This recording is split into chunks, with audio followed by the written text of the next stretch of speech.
cold at the touch, dead in the eyes, no signs of life no more. I put your love under the knife. Leave me to die here all alone. No signs of life no more, no. A crying dove may never fly.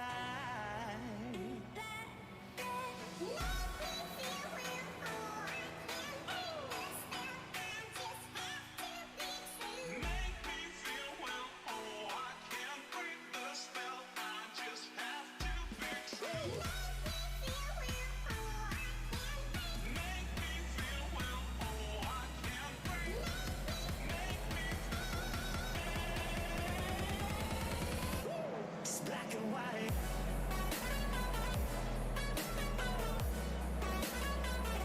Black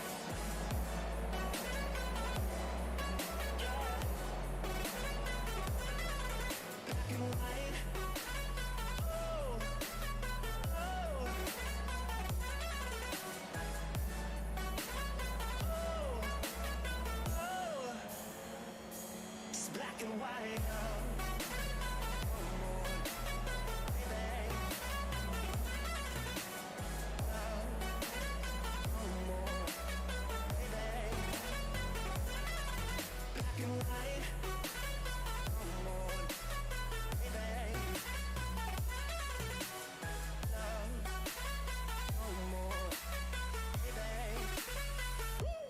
Black and white, just let me go. It's only right for all I know. It's only matter. It's calico. It's black and white. White, white, white. Just let me go. It's only right for all I know. It's only matter. It's calico. It's black and white. White, white, white.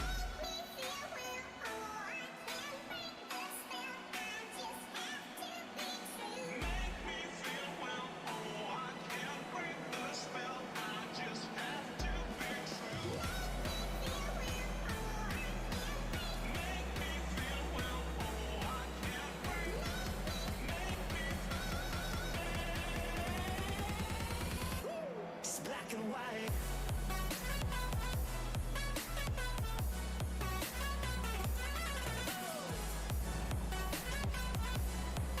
Yeah. Black and white. Oh, oh.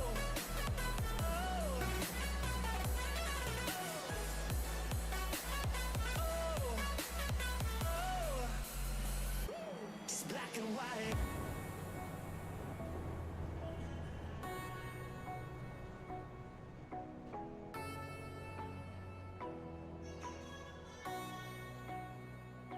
It's black and white.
Good evening, everybody. Welcome to Simracersworld TV, and welcome once again to the Z1 Dashboard Simracersworld TCR Winter Series. We're here at Road Atlanta, and to be honest, this series has already flown by completely, but I know one man that is very excited for this little race meeting here, and that is Peter MacKay, who's joining me in the commentary box once again.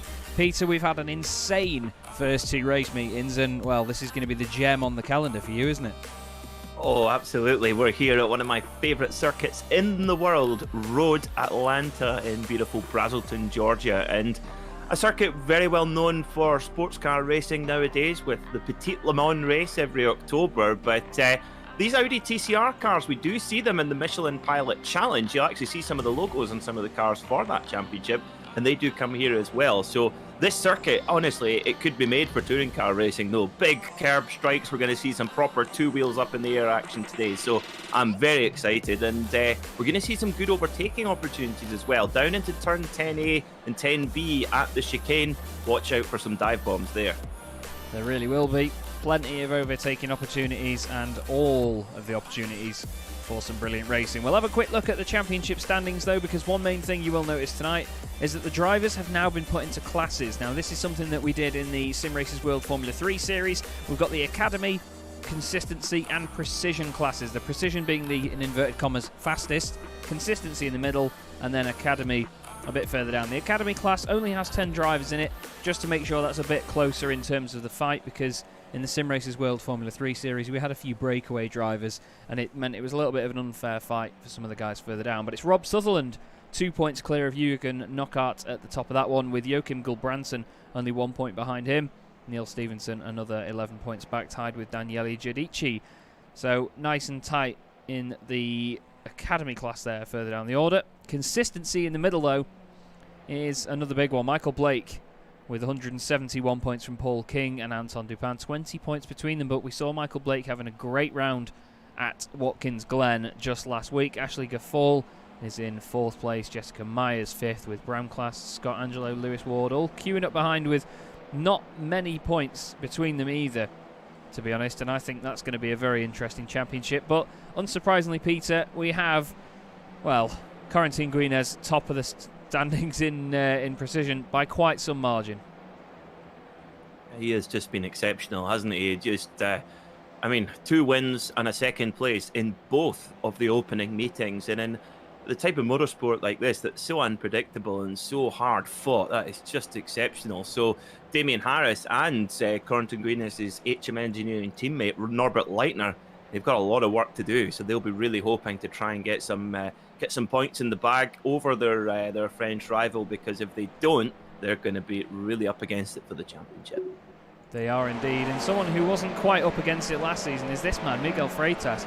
Now you'll see a letter P or an A or a C next to some of the drivers' names. That's basically because within the iRacing League, they have given these drivers the ability to see these letters, which basically means that whoever they're racing against, they can tell what class the other drivers are in, because there's no other real indicators on these cars for that sort of information. So you will see some of those letters. We'll have to see how it looks over the course of the broadcast. This is Miguel Freitas. In 2nd place overall at the moment is, now down to 3rd place as Guinez goes top, is Nikodem Vizbicki in the Ignium car. Well, he's in an Ignium livery, but he's apparently coming up as a privateer on here. I think he's not actually out there to score points for the team because he's down as a reserve, but great to see a newcomer to the championship right up there. He was put in the consistency class to begin with, just so they could classify him, but to me, Peter, it's quite clear where he should be. Well, yeah, he's right up there, isn't he? 0.3 of a second off the pace of Guinez, and faster than Damien Harris and Fraser Smith as well. So, I mean, yeah, he is on the pace straight away here in the Z1 dashboard Simracersworld TCR Winter Series. It's a nice and catchy name there. And as we come around now, this corner here that Matthew Crisp is negotiating now, turn 7, that is the most important turn on the circuit, because the exit out of that turn is so critical to get the run down the straight here. And this is where we're going to see a lot of the moves lined up going down into turn 10A and B, and we're going to see some big dive bombs into there along this long, almost, well, these cars, it must feel like forever going down the back straight there. Yeah, it's a long old bit of circuit. It's sort of pleasing my OCD that the very top 15 are exactly a second apart. As big slide by Gregory Franks there into the chicane. But there's only one driver that's in the consistent... Oh, never mind, Lewis Ward shuts me up there in the Team 11 car. For some reason, he's in a Falcon livery. That looks great. It does. It looks very good on that car. And I think I know why I will. You'll have to just bear with me, everybody. You will see this come up. But if anyone doesn't know, this is how you do the whole hide car numbers thing on iRacing, by the way. It's just this little thing here. It'll refresh all the paints. And basically, there's two types of paints in iRacing. There's the normal ones, and then the ones that are car underscore num underscore whatever else, that hides the standard iRacing stamped numbers. And basically, you can have one or the other. You'll see some of the standard liveries just coming up now as Trading Paints is now downloading them all. Apologies for that. I do run a series outside of this that has that has it ticked. Apologies. So yeah, that's just part of it sometimes. But you'll see now the liveries will be updating as we go along. So don't worry about Miguel Freitas just showing in a black car there, because that will change. Same with Anton Dupin. Anton's been quite quick, hasn't he, in the Flemish car? He's one of the drivers to watch, but at the moment, not quite up there in the consistency class in this qualifying session. Yeah, he's running 19th overall right now. It's Anton, just a second off the pace. That just shows you how tight this pack is, and actually shows you can see Anton's Flemish SimSport teammate behind him, and actually you really need to be, I think, to get the optimum lap time, you kind of have to work in a pair. So Keanu Reeves Beef Bourguignon in the number 11, he's got a bit of damage on the car though, so that's not ideal. That can't be helping him. But a tow along this, an aerodynamic slipstream along this long, endless back straight is really important. So we'll see here, Keanu Bourguignon now just fitting in behind number 37 Mad Racing car, and that's just trying to just grab little by little. And look, there's Anton Dupin. We might see him come back into the throttle and get onto the back of this train. Yes, we have. So we see this a lot in motorcycle racing. The MotoGP qualifying sessions are usually a game of jiggery-pokery. We even see it in BTCC as well, don't we? Although the tow is not necessarily as important there, it's more just mind games there. Yeah, definitely. And it gives you that little bit of confidence as well when you're flying down the straight, you're just gaining the odd hundredth of a second. I mean, we can see in this championship how many drivers on that left-hand side can you see are separated by thousandths of a second. I mean, Crisp and Freitas are 7th and 8th, 3 thousandths between them, 1 thousandth between Ward and Lane. Good to see Taylor up there as well in the Fiercely Forward car. He's actually bottom of the standings overall at the moment, so he's going to be hoping for a bit more luck this time around. His teammate Jessica Myers got in trouble in the final race at Watkins Glen with Scott Malcolm, and Taylor, he's another one who's just been caught up in incidents. He's not driven this Audi at all before this championship, I don't think, so he's doing a good job to at least get out there with it and at least put the times in and climb the order, because I mean, we've seen, haven't we, so far that, I mean, in the case of Corentin Guinez, he's just been finishing races and finishing them well, and just, it's all about the patience, isn't it, when you're trying to make it your way through a pack as closely contested as this. Absolutely, and I think it's running to your paces. Funnily enough, look, Corentin Guinez has got a lot of damage on his car. The front has been pushed right in, and then it's got scrapes on both sides. So what on earth has happened to Corentin Guinez? Now, I know that sometimes you get cars that actually show damage on the simulator when they've struck the curbs. Now, the curbs are particularly massive here at Road Atlanta. So, Chaz, you'll know better than me. Would that be why there's quite a lot of damage? But it looks more serious than that. Admittedly, we can't see it at my end. Sometimes I know that when we connect to sessions, if cars are already out or if they're just doing something on screen, then they can suddenly sort of jerk to a different position on the track, or when it just updates the info, it can cause damage from that, and I think that may have been what's happened at your end, mate. We've got a wonderfully clean HM engineering car at this end, so they may be pleased about that, obviously. But Corentin Guinez is about to start another lap. Nicely filtered into that train as well, actually, wasn't it? Just sort of saw the gap and thought, yeah, that'll do. I'll go in there. Behind as well, very importantly, I believe that's Mr. Woodhouse just in front of him. It is. Oh, no, sorry, Woodhouse is a couple of cars ahead. That's actually Mr. Freitas himself, reigning champion. And he's in a good spot there, just tucked in behind Jess Myers there. You can see Jess's loyal Cole. I'm glad she crashed with the front of the car there, because I was trying to say Jess's loyal Corgi running on the back there. You can see with the tow hook sticking out his mouth. And I tell you what, the only thing is, if she goes back first into the wall, I mean, how's she going to recover emotionally from that? I'm not going to. I don't think about what will happen to the poor Corgi. No. I love how that's become our main concern in the championship. I know, think, but I mean, well, that is the main concern is how's the dog. You know, it's my best pal Duncan. Hi Duncan, I know you're not watching, but hello. And his parents used to have a long-haired tri-coloured corgi called Nipper, and he lived to the ripe old age of 18. Wow, fair play. He was a bit of a dude. Dog. Yeah, what a guy. Like that. Big fan of that. At the moment, this is your consistency championship leader, Michael Blake. And I'll tell you one thing that we'll do. We'll show you the best times from these classes at the top. Or, never mind, no we won't because the session's just finished. Brilliant stuff. Catching me off guard, as per usual. So, you can see what the little P's have done there, Bart. Love that. Guinness pole from Bram Van Putten with Mr. Harris in third on the grid, of course. Damien Owen Harris. Then we have Mats Borg Anderson with Nikodem Vejbicki with Fraser Smith 6th, Miguel Freitas 7th, and it's Anton Dupin in 8th. He is the highest consistency class driver. Matthew Crisp 9th ahead of Keanu Bourguignon 10th, and it's Matthias Lattige and Ben Thayens. We then have Naveed Hussein and Gregory Franks, Mark Woodhouse, and, of course, Jessica Myers. Then it's Chris Wood and Ross Nicholson, Lewis Ward and Taylor Lane round out your top 20. Joachim Gulbranson, fastest academy driver, ahead of Ryan Walker with Paul King and Bram Class. Then we have Scotty Angelo and Jason Rowe with Ashley Gaffall and Rob Sutherland. Michael Blake down in 29th with Neil Stevenson 30th. Then it's Daniele Giudici 31st, Niels Manshanden 32nd, Niles de Kuiper 33rd with Jurgen Knockout 34th. He's second in academy as well. Rob Jackson is 35th ahead of Craig Schill in 36th, and Scott Malcolm is at the back of the grid. So, interesting grid here, Peter, around this final corner. Is it going to cause chaos? Yes. To give you a short answer, yes. It's tight. Yeah, really, really tight. And you just have to really take it easy here. Going up into turn one, it's blind entry, and then you've got to come over the chicane. Yeah, keep an eye out for the drivers desperately trying to get through that opening section clean, but it's easier said than done. They are indeed.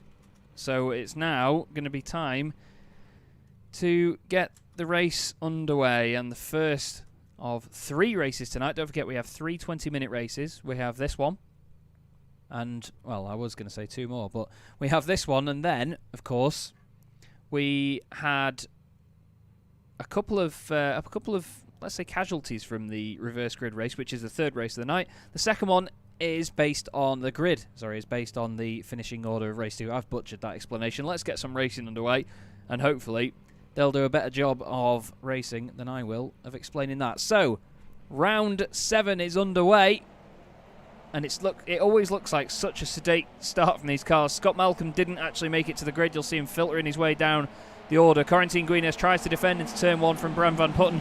Bram putting him under pressure again. The 2 sparring partners from Watkins Glen just last week. Looks like everyone's behaved themselves. Oh, actually, there was some shenanigans in the middle of the field there. I think Matthias Lattige had a bit of a moment. He's got Keanu Bourguignon going past him, and he's got Ben Thayens right behind, but the field now filters its way down the hill, Peter. We've got Scotty Angelo, and Daniele Giudici's gone off as well. Scotty Angelo's had an issue, and Rob Sutherland, I think, has gone back to the pits. Oh, dear, oh, dear. Yeah, there always going to be one or two little, shall we say, casualties from that earlier point, but good to see the leaders have got through clean, and yeah, it looks like it's going to be a replay of Watkins Glen between Guinness and Van Putten. It is indeed. We look back from Bram Van Putten's car. No, we don't. We look back from Guinness's car.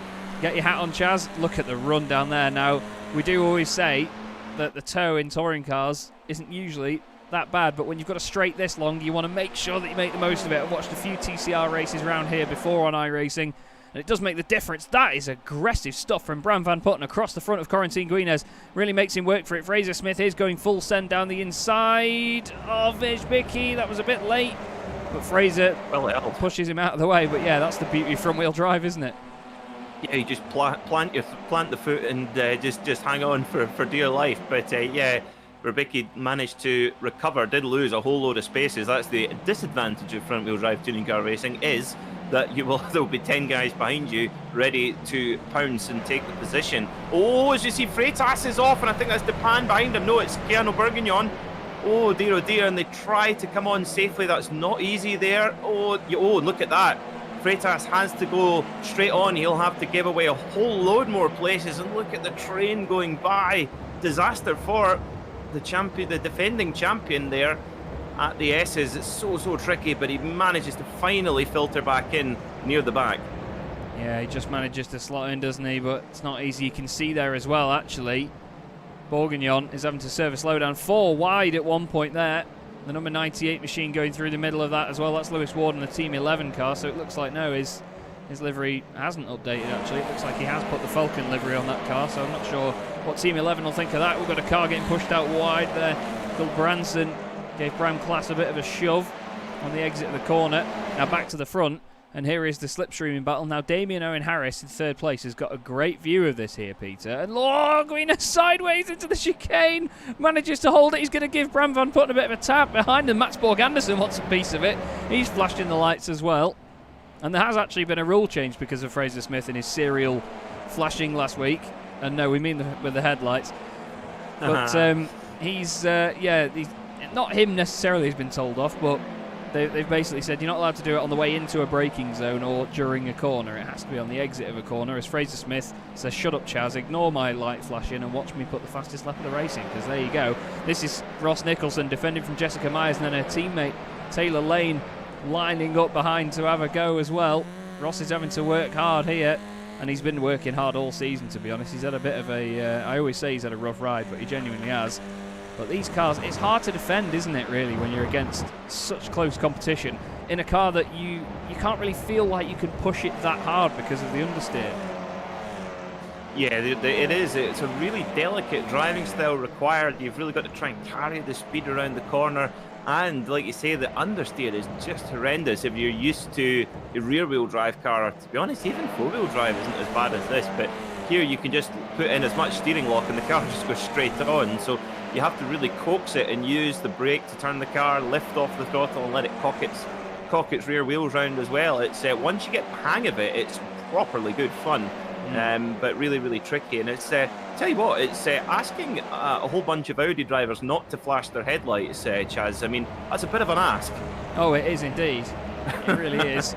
You can see the damage on the front of Gregory Vrank's car there. It's actually got some of the frame inside the car poking through as they both go past Vejbicki. He's had a bit of a nightmare, and it is a fixed setup, the Mew, in the YouTube chat. Yes, indeed, as Lewis Ward has a bit of a rallycross moment there. Definitely doesn't suit grass, this setup, I can tell you that for free. Fraser Smith is now under pressure from Mats Borg Anderson. Or he was until he had a really good run out of that corner there, to be honest.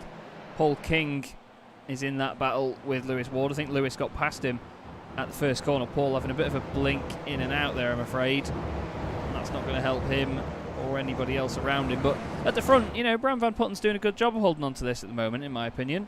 Because we've seen that he's got past people before, and Corentin Guinez, being one of them, was able to get back through right when it mattered. But I think as things stand now, it seems like he's in the box seat, but we'll have to see what the slipstream does this time round. Yeah, the thing is that when you're making a move down into turn 10A, turn B, it's a good opportunity, but it's amazing how often you see clashes down here as well. I remember Matt Campbell in the Porsche 911 RSR in this year's Petit Le Mans getting absolutely T-bone staked by John Edwards in the BMW M8, and that's a big car. You don't want to get T-boned by one of them. And it was so it is a bit of a hot spot for incidents, but also it's your best opportunity to make a pass because you've got that brilliant run up all the way down the back straight. There it's actually I mean you can set up that move down to the chicane, but look at Matthew Crisp here having to go on the defensive, trying to keep Anton Dupin at bay, who's leading his class right now, who's leading consistency. So we've got 3 classes: precision, consistency, and academy. Well, actually we have 4. We have precision, consistency, academy, and commentator. Yes. We do indeed. Kicked off the track. Yeah, and probably for good reason. I mean, anybody that watches watches most of the broadcasts here on Simracersworld TV, if you want to see me racing badly, after the 24 hours of COTA that we have coming up this weekend, on the Sunday night I will be racing in the Sunday Drivers MX5 series just to see what those guys have to put up with on a race evening. and showing everybody just how terrible I am in the MX-5. Hopefully at nobody else's expense. But look at this, it's at Gull Branson's expense. Around the outside goes Keanu Bourguignon. But like you said, Peter, the important right-hander, there's a bit of contact. It takes all of the wrap off that right down to the metal of the arch on the front right corner. We saw a couple of cars with that damage last week. And now Michael Blake, who is, of course, the championship leader in consistency, he's trying to come through as well. And these battles now, these sort of groups that we keep getting, they're starting to develop. Yep, absolutely. And the thing is, if you see a group like this up ahead, you know that you can catch up with them, because you know that there's just going to be lots of jiggery-pokery going on, and that's exactly what's happened. You can see the number 85 car there of, is that Ashley Gaffal who's in that car? Yes. It is, yeah. In the dodgy shirt livery car. Like I said, the offer still stands. If one of those cars win, I will wear the shirt for the broadcast. Love it. And I will do something that I really do not enjoy, is a broadcaster commentator POV camera. I cannot stand them. So if one of those cars can win, I will do it. Fair play. Love that. Committed to the cause is Peter MacKay. We've had a little bit of a shimmy around here. Michael Blake is trying to get past Ryan Walker, but he's also trying to defend from Ashley Gaffal behind him, and then behind them is Neil Stevenson. Oh, he is. He was nearly above them then as he jumps over the curb.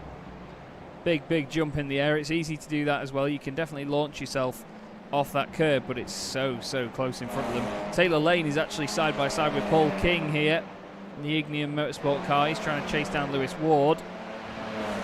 Taylor keeps it in the middle of the road, so he's making sure that Paul King stays over to that right-hand side here, but he may get a better run with the slipstream from Lewis Ward ahead of him. Lewis evens it out by giving Taylor a bit. Onto the brakes they go. Now Paul King's going to be on the outside for the first part of the chicane, although he just turns into the side of Lewis Ward's machine. The cars do wobble around a bit on the brakes though, because they're front-wheel drive, so it is easier to do that than it looks, isn't it?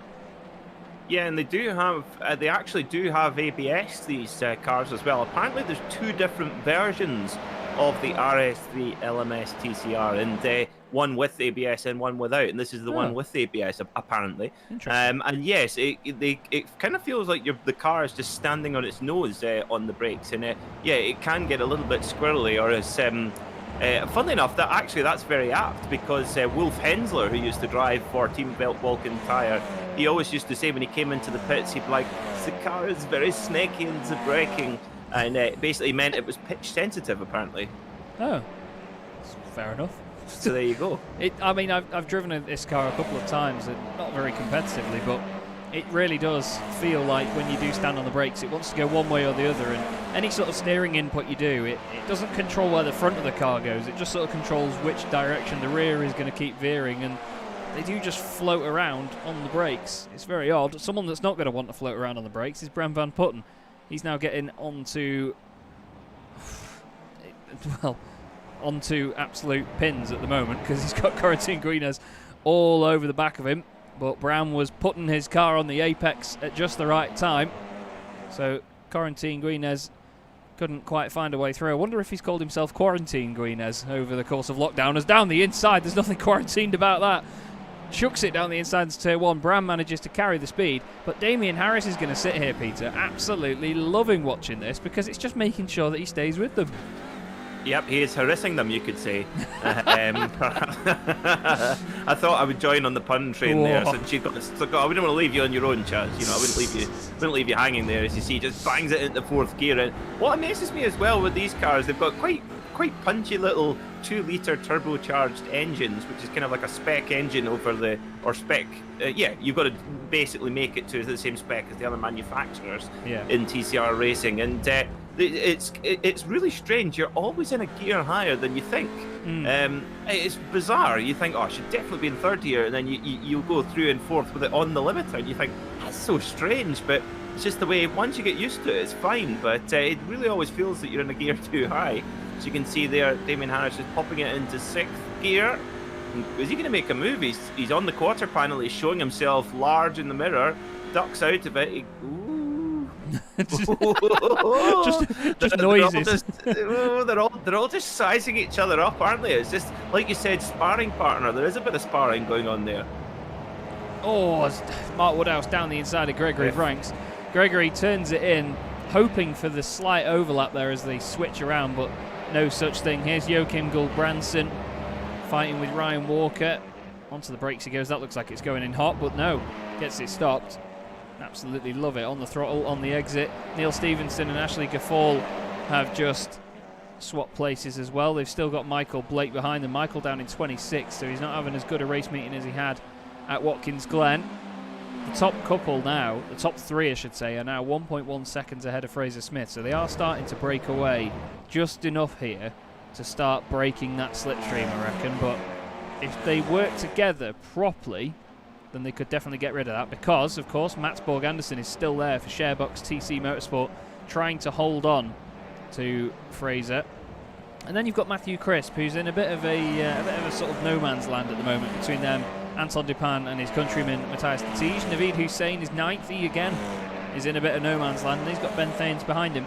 To be honest, Naveed's been one of the underrated drivers so far, I'd say, for Ignium Motorsport. He's been very, very quick, and he's always up there fighting. He's been in a few little bits of argy-bargy here and there, but he's constantly scoring points. As it's actually changed for the lead, Guinness is ahead. Round the outside, there's contact. Doesn't leave enough room, and look at that, down the inside to pick up the pieces, Damien Harris.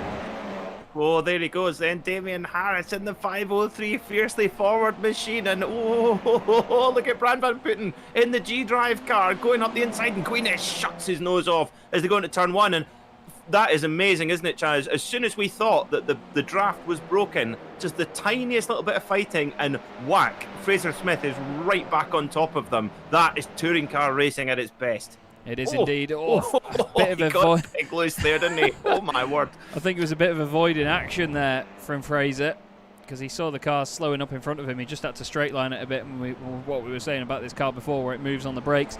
Ross Nicholson, there's just... Well, he's there somewhere. Wait, there he is. Oh no, Jessica Myers into the wall. Oh, that was clumsy on someone's part, and we'll have to have a look at who.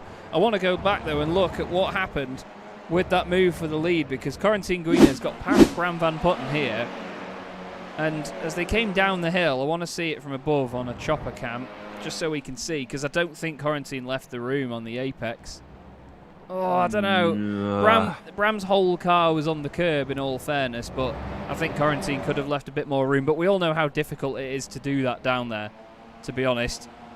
It's not 50-50. easy. 50-50. Yeah, I'd say so. We're going to look back, though. Jessica Myers, who had one hell of a moment. I think that Ross Nicholson was he just ahead? Actually, Ross was off on his own, wasn't he? He was rejoining, yeah. And I tell you what, it better have been the side, not the back. For pun's sake, because they don't, for pun's sake, no, for the corgi. Yes. Oh. So yeah, here goes Jess. Jess is just about to go by in the Cherry Cola themed fiercely forward car. Oh, apologies, it's gone. Lost it. Why is it changed? There you go. So Ross comes back on. Yeah, in all fairness, I think Jess is onto the white line when she moves over, and I think knowing that Ross's car's there, he's off the circuit, Chaz. Yeah. The thing is, he's rejoining that road that we know that people rejoin from. I'm not sure. It's a tough one. I think if you're in my view, if you're rejoining, it's your responsibility to come on safely, and you've got to wait if there's not a gap. In my humble opinion. Yeah, don't sue us, anybody. But yeah, I agree on that point. I do. But anyway, Guinness leads. Bram Van Branden Putten is second. Damien Harris still somehow third. Fraser Smith still somehow fourth, and Mats Borg Anderson still somehow fifth. I don't know how the positions haven't changed more than that with that battle that we had last time round, but we'll have to see. Kevin Zemstra in the chat, thank you for your attendance, Mr. Zemstra, great to see you. But wow, another brilliant race so far already, and we've got another one straight after this as well, and then we've got a 10-minute warm-up, and then another one with a reverse grid, so hold on to your hats, because this is only going to get more and more crazy. We're 16.5 minutes of the way through. And to be honest, Damien Harris looks like he's further away from Bram than he is from Guinness. And that is true. He's 4.5 tenths back. Guinness is only 3 tenths clear ahead of Bram Van Putten. So this duel is not done yet. But don't forget, though, Guinness has won 4 out of the 6 races we've done so far in this series. And in the only 2 that he hasn't won, he's finished second in both. It's unbelievable. Yeah, Bram will be wanting to put in that one right. Hey. That's for sure. Hey. And the number 23 machine running the Air Jordan number. That was Michael Jordan's basketball number 23. Yeah, 23, the MVP. So round turn 7 we go then. Now Damien Harris is actually in a perfect spot here because he's well in the draft of Bram Van Putten. And the thing is, although there is maybe, what, a car length and a half either side of Bram Van Putten, that will just all of a sudden close together. And look at the, oh, gee, here come the shenanigans. Here we go. So if you're wondering why the driver's driving left, right, they're trying to break that aerodynamic toe, that invisible toe that you get from the aerodynamics. And, oh, Bram Van Putten gets all kinds of leery there into. Oh, and there you go. That's what you were talking about, Chaz, getting that car turned on the brakes. And you almost kind of have to induce that on purpose to get the car to turn, but it can very quickly go over the edge. Yeah, it's got a lot. It feels like a heavy car when you drive it. It feels very numb sometimes, and it does this really irritating four-wheel drift if you just do that a bit too much. The car will just wash out wide. It was interesting you said that it was the obviously the MVP for Michael Jordan because it's on the car of the BVP, Bram Van Putten, who is currently representing him. Obviously not intentionally. We've got Vizbicki having a fight here with Ben Thanes. A bit more contact. We were just looking at it a second ago. A little bit of netcode there. Side on tap. Oh, flipping heck, that was dodgy. That was so dodgy. Literally just clipped the tip of the exhaust down the hill. Oh no, Thanes has gone wide. They're now kissing wing mirrors again over the top of the hill, and now it's going to be the number 33 of Vizbicki getting ahead. Is he going to hold it? Infinity, I see. Wow. Wow. I'll tell you what, it's a good thing it's not an icy circuit because it'll all have melted with the salt that Peter's just thrown down there. Flipping it. Matthias de Tige, then let's move on. Matthias de Tige is now trying to defend from Matthew Crisp, but with the toe, that is neither here nor there, but on the left-hand side he goes of the Simracersworld Esports car. Great to see that livery being represented again by Matthias de Tige and Gregory Vranks. Crisp down the inside. Absolutely love it. That was clinical, that. Absolute textbook. Nice and clean. That is Rory Butcher-esque. That was lovely. Nice and clean and tidy overtaking manoeuvres, how it should be done. Anyway, Miguel Freitas here in 15th position. Lewis Ward in the Team Falcon tyre. I have to say that Team Falcon tyre livery looks fantastic on the Audi RS3 LMS. Of course, Team Falcon tyre have amazing. In fact, it's not that normal for a tyre company to start their own team and develop their tyres, but they've obviously got a big presence at the Nürburgring, but also used to run 911 RSRs in IMSA as well, so it's an amazing setup, and I tell you, it looks brilliant on that Audi touring car. It does indeed. Very, very good looking livery. We're on to the final lap, by the way, and Corentin Guinez is about halfway around it, looking to take his 5th win out of 7 races. He has not finished a single race off the podium this season. He's not even finished a single race on the 3rd step of the podium. He's always been 1st or 2nd as Corentin Guinez, so this another amazing performance so far. And he's had to work harder and harder each time, though, hasn't he, Peter? And this has been another one where he's had to really get his elbows out to get anywhere. Yeah, and you've got to think for Bram Van Putten, every single one of these races that goes by, he's going to get more and more. I don't want to use the word desperate, but, you know, keen, shall we say, to try and set the record straight. You know, he won't want to keep following. I mean, he literally is. Every time he's following the back bumper of Guinez, but he's going to have to do it again. Yeah, Guinez flashes the lights. He knows already. He takes another race win. They all flash the lights. Van Putten 2nd, Harris 3rd, Smith 4th, Anderson 5th. Matthew Crisp is going to be 6th, just ahead of Matthias de Tige, with Anton Dupin the fastest and, well, the overall winner in the consistency class. Vizbicki on his debut gets the top 10. What a great drive that is, ahead of Ben Thanes and Gregory Vranks, Chris Wood, Miguel Freitas, Lewis Ward and Mark Woodhouse. 3 of the Team Mad cars very close together there. Now, where is Gull Branson, who is currently leading Academy? There he is across the line, just beats Walker to it.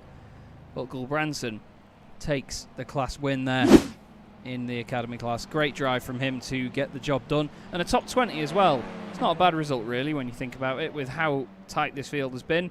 But the man of the moment, once again, with a bit of damage on the front of the car now, I'm sure after some sort of drifting accident on his cool-down lap. Corentin Guinez, what a drive. Yeah, that was superb from Guinness, under a lot of pressure. As we see Bram Van Putten doing a practice start there.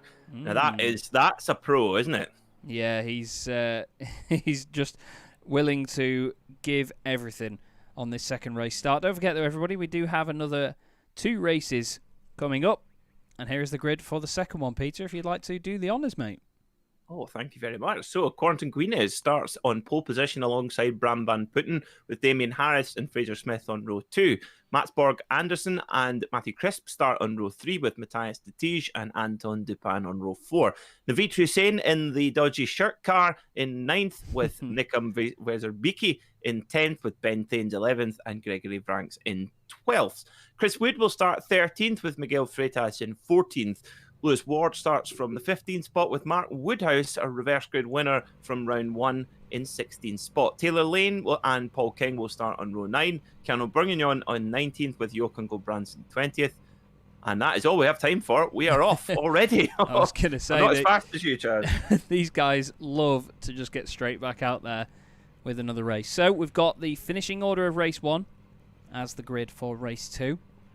And round 8 of the Z1 dashboard Simracersworld TCR Winter Series, rolls off the tongue, promise, is away. The lights were not on for long at all. It looks like one of the fiercely forward cars in the background gets caught out. I think that was Taylor Lane. Bram Van Putten, he's going to be happy that he's done that practice start, because what a getaway for the G-Drive Racing Exemia car. Round the outside of Quarantin Guinness, these two head-to-head once again, straight off the bat. Oh, car around. That looked like Lewis Ward going off the circuit. Miguel Freitas caught up in that as well. He's going to be absolutely gutted. We will look back to the front, though, to see how this battle has developed. Damien Harris, look at the train of cars through there. We've got Anton Dupin off the circuit, back on he goes. No such incident this time. Keanu Bourguignon goes past. He filters in now ahead of Joachim Gulbrandsen. Just what a train of cars we've got here, Peter. I don't know how they all make it through. Sometimes they don't. Wow. And, of course, coming down the S's there on lap 1 here at Road Atlanta, the tyres are so cold, and you're just trying to get the car to change direction, and it just doesn't want to. So it's really, really tough, especially when you've got a whole gaggle of cars around you to worry about. And, well, if you go off there, you are in good company, because a fellow Audi driver, Alan McNish, in the 2008 Petit Le Mans, actually crashed on the parade lap to the grid on cold tyres. In those days, they did not have tyre warmers, and they still don't in American sports car racing. And if you can imagine an Audi diesel LMP1 car, the torque on ice-cold tyres, yeah, you can see the rest. And he basically speared straight left at 40 miles an hour, straight into the wall. But he did go on to win the race after all that. Starting 2 laps down, still won the race. Well, I think anybody that's watched Alan McNish knows that he gives 150% everywhere, doesn't he? He's not a man to be told to calm down a little bit. This is Naveed Hussain, who's currently getting swamped by Simracersworld esports cars. That's Matthias de Tige and Gregory Vranks. Again, absolutely glued together, just behind Matthew Crisp. He's currently part of a Crisp Butty, which is a wonderful delicacy up here in the north of England. I say north, it's northwest, it's not really that far north. He's got 2 Team Mad cars behind, Woodhouse and Wood, and both of them are beating Miguel Freitas in this championship so far. The reigning champion, he is having a nightmare of a time this season so far, isn't he? Yeah, I've just seen in the chat there, Bart Daleman saying the number 1 who carries a curse, the number 1 plate carries a curse. It's amazing how much it does. It's certainly in motorcycle racing, it's some riders take the number 1 plate and haven't had a great deal of success. Casey Stoner failed to defend the number 1 plate once in 2012 and then retired. Jorge Lorenzo didn't manage to retain. The only guy who's made the number 1 plate work is Jonathan Ray, who's won 6 world championships in a row in World Superbikes. So yeah, it's worked for him, but normally it doesn't. And you see a lot of drivers keeping their number for merchandise, etc. So yeah, it doesn't seem to be working for Miguel Freitas right now. At least he can retire for a nice glass of port from his local town to drown his sorrows. He can indeed. As Quarantin Guinness has got past Bram Van Putten. I missed that in what was going on there. This is the move. Is he just going to do it down the straight? Oh no, sorry, it was the end of the first lap. Oh, Bram Van Putten turns it in too hard, manages to save it and carry on, but look at that. Oh no, it was just gone. Apologies, I thought it was a lap before, but no, it has just changed right now. Wow, that's massive. That's a big change, and now look at it. He is gone while Bram Van Putten has to hold off these lot. And that's a tall order, no matter who you are. Never mind if you are racing for G-Drive, racing Xemia. Absolutely, and yeah, if there was a way of controlling the digitized character inside the car, he would be trying to make his hand forward, saying, "Don't pass me, stick behind me, and we'll drag up." You know, that's the one thing is if Harris puts a move on Van Putten right now, Guinness will be gone. And the thing is, you can't allow him to escape. Basically, in a way, if Harris wants to win, this sounds really silly, but Harris, if he wants to win the race, he actually shouldn't overtake Van Putten right now. He should stick behind him and wait till they catch up with Guinness and then get the elbows out and then take the chances from there. If Harris were to put a move on Van Putten, they'll just lose too much momentum and Guinness will be gone. Yeah, that's it. And like you say, in karting you see a lot of that, don't you? They tap the helmet and then point forward, and that's the beauty of having sort of, well, not that much bodywork around you, I suppose. We've seen it in the BTCC this year, and drivers, you know, trying to communicate in the mirror, because they do look in the mirrors a lot more than you'd expect, and they do try and communicate with each other and wave and things like that. And I mean, I had a friend that raced in the mini challenge, and he was telling us to watch back some of his onboard footage, and he was going down the hangar straight, you know, waving in the car, and we were like, "Who are you waving to?" And he was like, "Oh, one of the marshals waved, so I waved back." And it's like, how have you got time to notice that? You should be in the race. He was like right behind somebody slipstreaming then as well, and he was just waving away at the marshals going down the straight, but he still won the race, so is what it is. But this at the moment is looking like another standout performance by Corentin Guinness, and apparently I'm that good at noticing it, Peter, that Bram Van Putten actually got the lead back and then lost it pretty much straight away on that previous lap. So it's euphoria to absolute devastation at the moment for him. But I mean, second place though, still nothing to be sniffed at. But in the championship though, that's the main thing, isn't it? You need to be ahead of your rivals. Yeah, and he's just, as I said, the really frustrating thing is that he's not been. It's not as if Guinness has just cleared off into the distance every race. He's literally followed him home less than a car length behind every single time, and that must be getting really up Bram Van Putten's nose by now. And but he's actually recovered really well, because that was a big old moment and he very, very nearly spun, but he did well to hang on to it. And actually now Van Putten is in the draft of Guinness, so Guinness hasn't been able to escape, so plenty time, got over about 13 and a half minutes or so to go, so plenty time for Van Putten to start applying the pressure once more. So he's right there. He's been able to. I think Harris has also been clever as well, is just sitting in there as well. It's a bit of deja vu. It seems like we've had this exact sort of script quite a few times in the championship in the last week or two. Yeah, we have indeed. And to be honest, I think these guys are probably getting sick of Guinness being out at the front, but it just shows you how good a driver he is. And we were saying how difficult this car is to drive, and when you're on a circuit like this as well that does oscillate so much, you often get drivers, not just in sim racing but in real motorsport, that deal with flat tracks better than they deal with tracks with lots of undulations, because they know what to expect from the car and, you know, the forces of it. And yeah, all these drivers are very, very quick, and there's only tenths of a second between them, but it's those tenths that make all the difference. And I think that Corentin Guinness so far has showed that he can just do pretty much everything with this car. And I mean, I mentioned after a broadcast last week, actually, I went into another Discord chat. I was just chatting away with some friends, and they mentioned that they raced with Corentin in another TCR league, and he is just one of those drivers that just shows what he can do. But dependent on who you're racing against is dependent on your confidence of how you can race them. And I think that now these drivers have done a couple of race meetings with each other. I say that as we look at the only driver that's new to the grid. There's a bit of a tap there from, that was Mark Woodhouse and Keanu Bourguignon. Keanu, how did you save that? That was scary. Oh, Michael Blake's had an issue. We'll have to have a look at that as well. But he just squeezes Woodhouse. Look at that. He's been ploughed by Stud Muffin. I think a lot of people would like to be. Michael Blake, though, he's had a bit of an issue. Oh, that's at the chicane, isn't it? What's happened to Michael?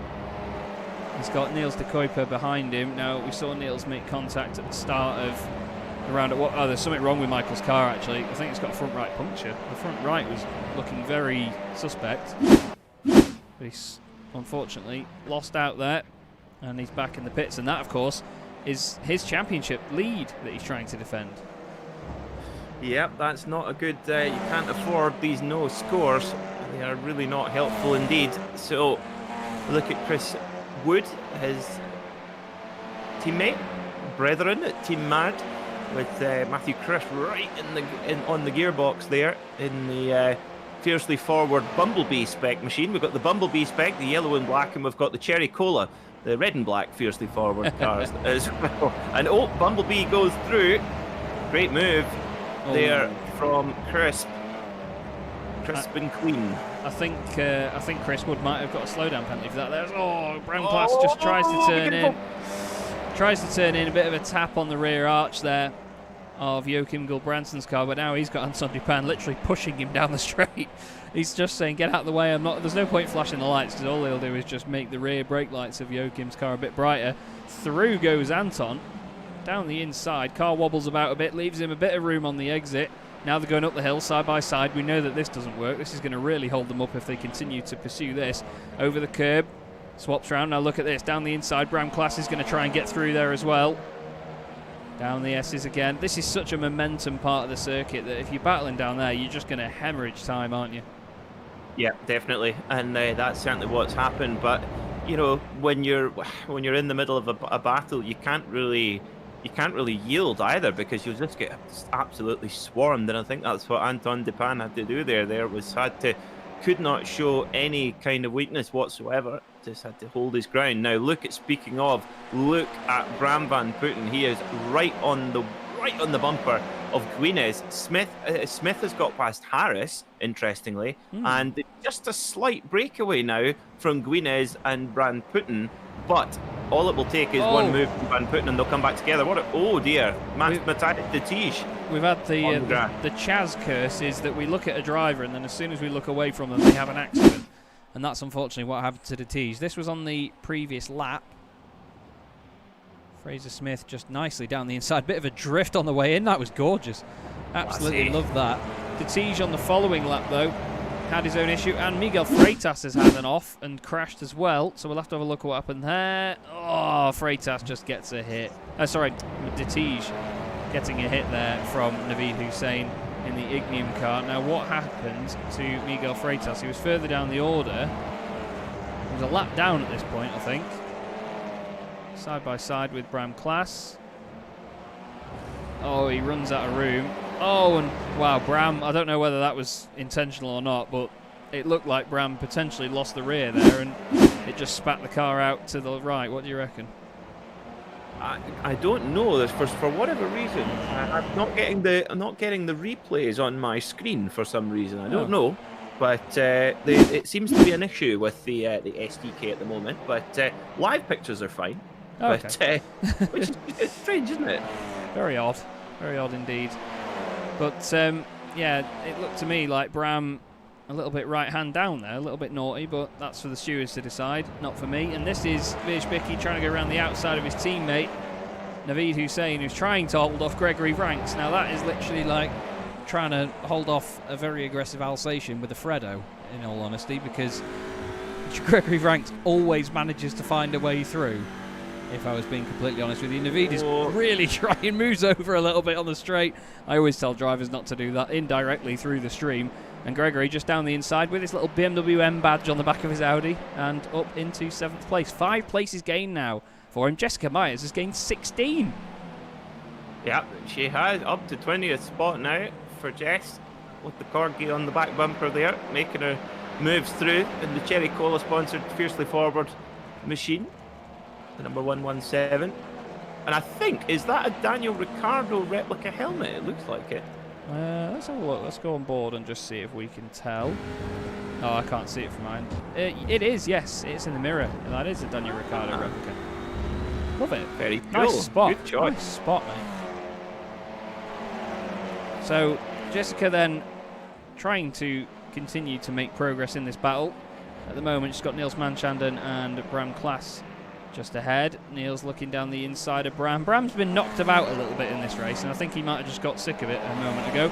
Further up, by the way, Naveed Hussein is now back ahead of... Oh, no, sorry. He's actually dropped off from Gregory Ranks. I thought that was Ranks behind, but it's de Tige.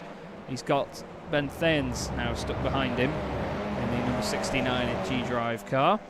13.5 minutes of racing, and it's gone past in the blink of an eye here, hasn't it, Peter?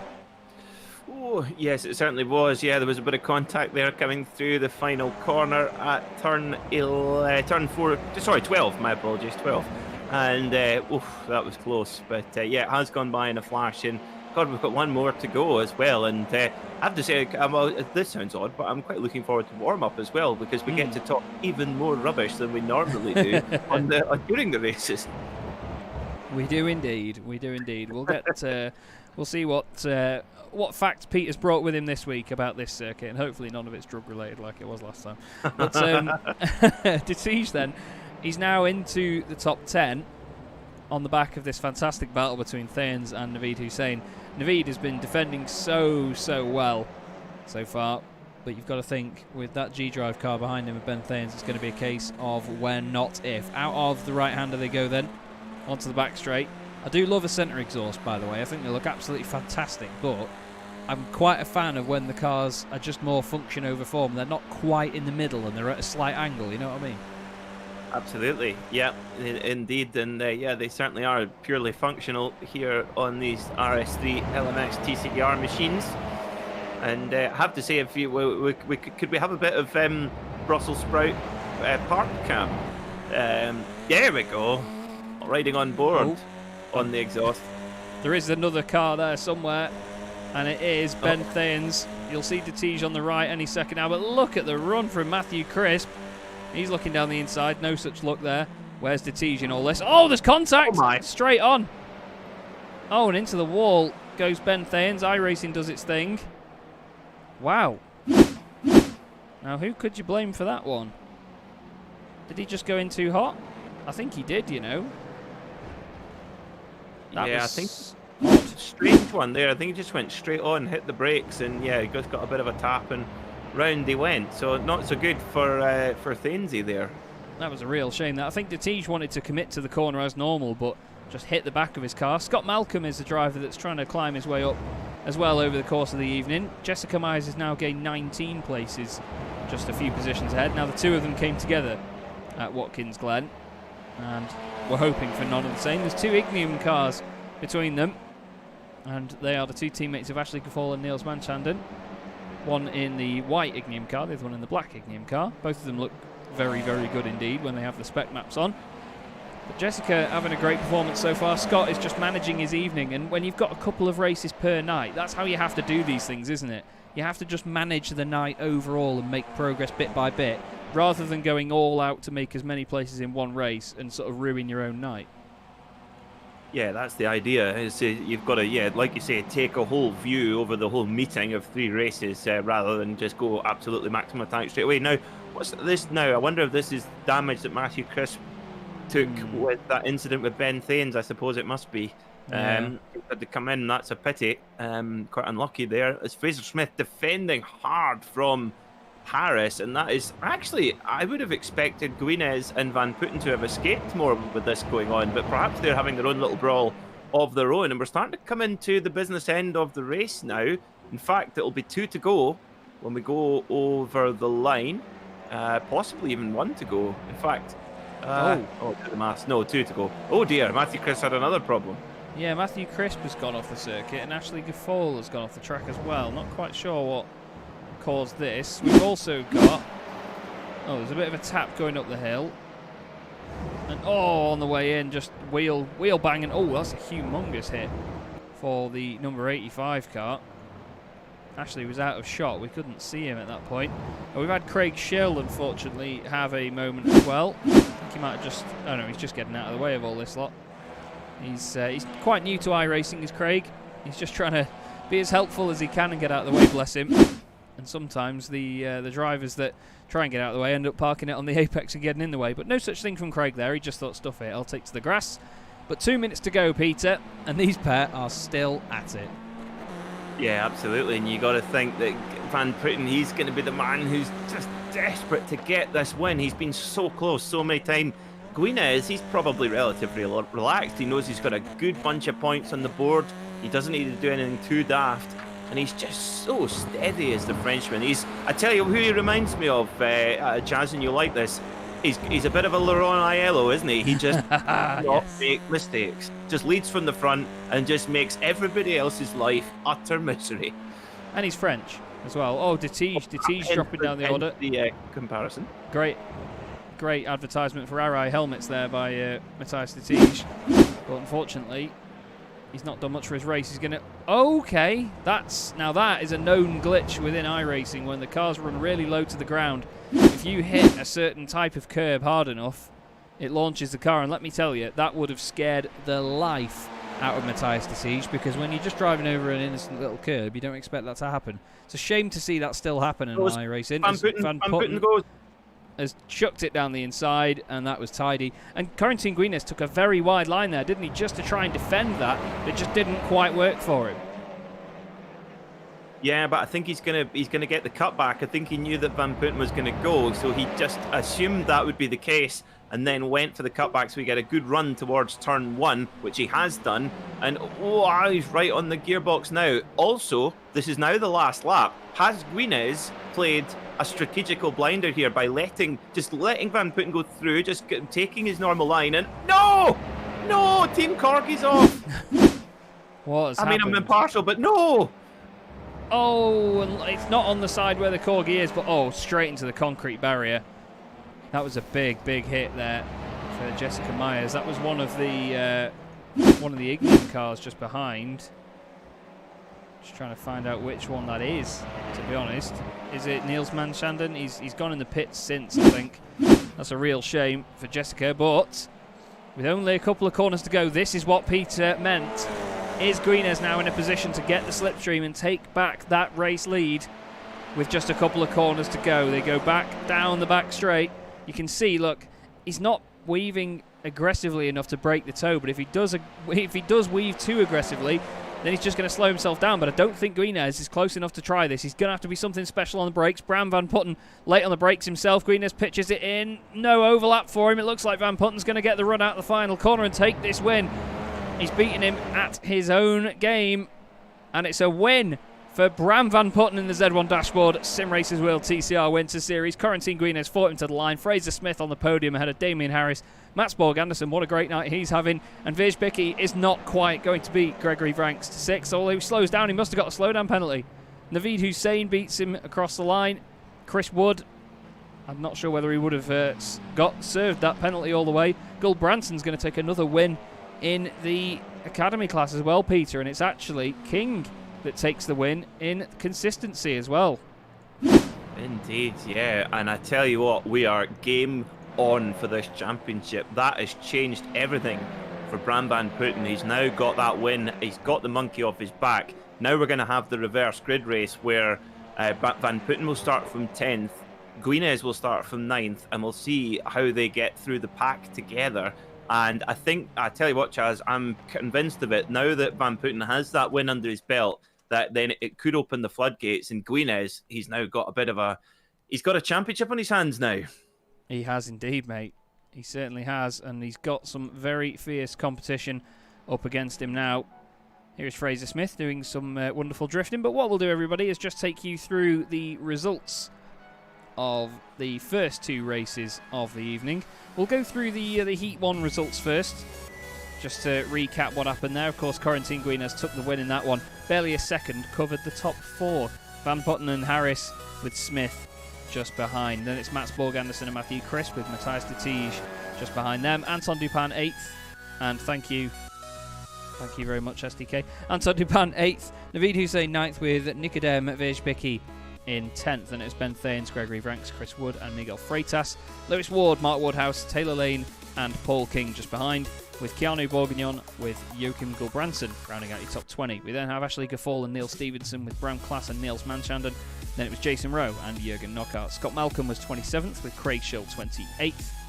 And then behind him was Rob Jackson with Ryan Walker and Scotty Angelo, the last car on the lead lap. We then had Niels de Kuiper with Daniele Giudici, Michael Blake, Ross Nicholson, Jessica Myers and Rob Sutherland. And then, Peter, if you could take it away with the race 2 results, mate. Oh, apologies, bear with. There you go.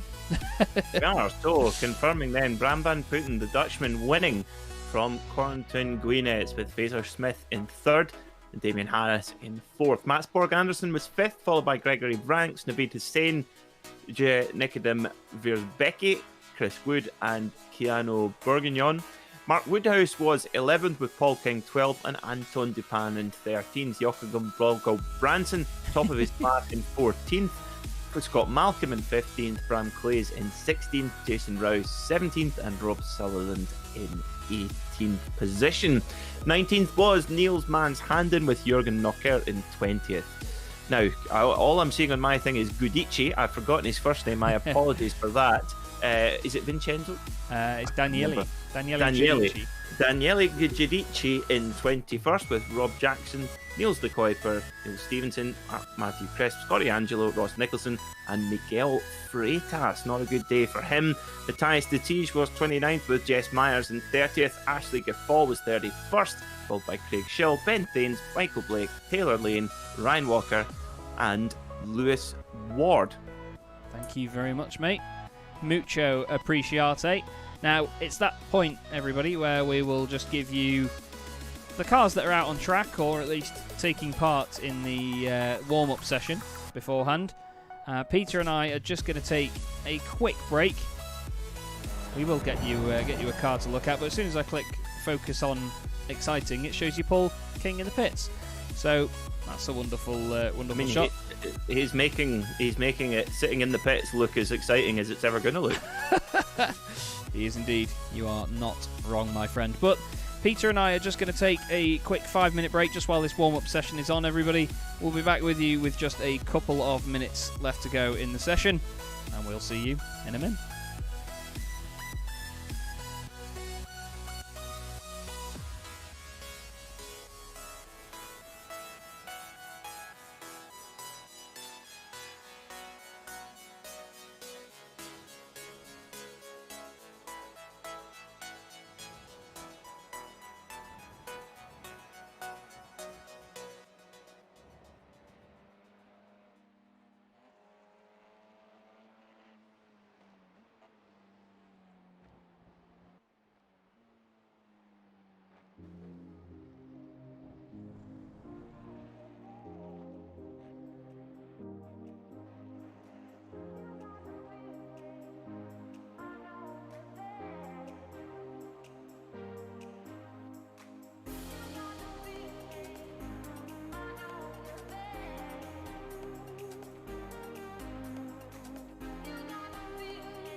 Okay, hello everybody. Welcome back. Well, welcome back to me, I suppose, and Peter, of course. We're here at Road Atlanta for the Z1 Dashboard Simracersworld TCR series. We've had 2 races so far this evening, and it's been a real corker. And, well, Peter, we've seen the Bram Van Putten versus Corentin Guinez battle continuing, but for once, it's in a slight way the other way around. Yep, and I think that just that change of momentum was really, really important for Bram Van Putten. Interesting to see how Corentin Guinez handles this one now going into race 3. Of course, this is much like in the British Touring Car Championship where they invert the top 12, or something to that effect with a draw out of the hat. But we obviously here in the top 10 finishers are reversed to set the grid for race 3. So Bram Van Putten as our winner will start 10th, with Guinez in 2nd. He will start from 9th. So they face a little bit of a different race now, and here at Road Atlanta they're going to have to pick their moments carefully and might not necessarily be able to make as rapid progress as maybe they're used to. So it's going to be a fascinating dynamic over this third and final 20-minute encounter. I think it will be.